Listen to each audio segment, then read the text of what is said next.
قدیم و جدید فقہی مسائل جاننے کے لیے ہمارے چینل کو سبسکرائب کر لیں۔ السلام علیکم ورحمۃ اللہ وبرکاتہ۔ کریڈٹ کارڈ کا استعمال درست نہیں ہے، چاہے وہ اسے آپ پرچیز کر کے وقت مقررہ میں اس کی رقم ادا کر دیں یا اس کے انسٹالمنٹ بینک سے طے ہونے کے بعد اس کے انسٹالمنٹ ادا کریں۔ ہر دو صورت میں کریڈٹ کارڈ کا استعمال جائز نہیں ہے۔ بعض لوگوں کا یہ خیال ہے کہ وقت مقررہ میں اگر رقم ادا کر دی جائے تو اس پر بینک کوئی سود نہیں لیتا، لیکن بات یہ نہیں ہے کہ بینک وقت مقررہ میں رقم ادا کرنے پر سود لیتا ہے یا نہیں۔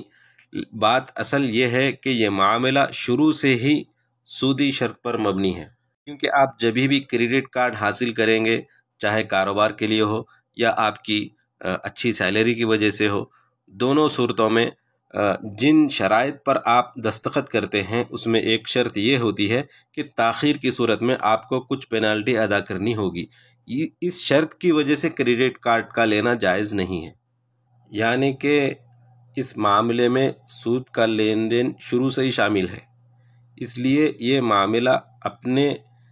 آغاز سے ہی یعنی ابتدا سے ہی درست قرار نہیں پائے گا۔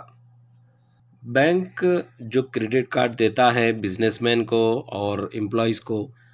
وہ اس طرح دیتا ہے کہ لوگ ہنسی خوشی اور اسے ایک بہت بڑی نعمت سمجھ کر لیتے ہیں، اور آدمی کبھی کبھی نہ چاہتے ہوئے بھی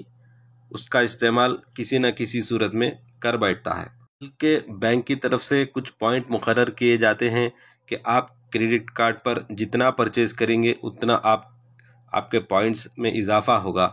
طرح طرح کے آفرز دیتے ہیں کہ آدمی مجبور ہو کر کریڈٹ کارڈ استعمال کرے، اس کے فوائد بتاتے ہیں پہلے، اور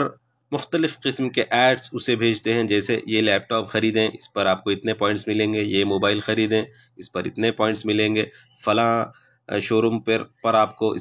اتنا فائدہ ہوگا، اتنا آپ کو سیونگ ہوگی، اتنا ڈسکاؤنٹ ملے گا ہمارے کارڈ سے، وغیرہ وغیرہ۔ اس قسم کی ترغیبات کے نتیجے میں آدمی کچھ نہ کچھ شاپنگ کرتا ہی ہے اور کارڈ لا محالہ استعمال کرتا ہی ہے۔ ان تمام وجوہات کی بنا پر علماء کرام یہ مشورہ دیتے ہیں کہ آپ کریڈٹ کارڈ کو استعمال ہی نہ کریں بلکہ اسے حاصل ہی نہ کریں، اور اس سلسلے میں شرعی احکام اور حدود کو ملحوظ رکھیں۔ السلام علیکم ورحمۃ اللہ وبرکاتہ۔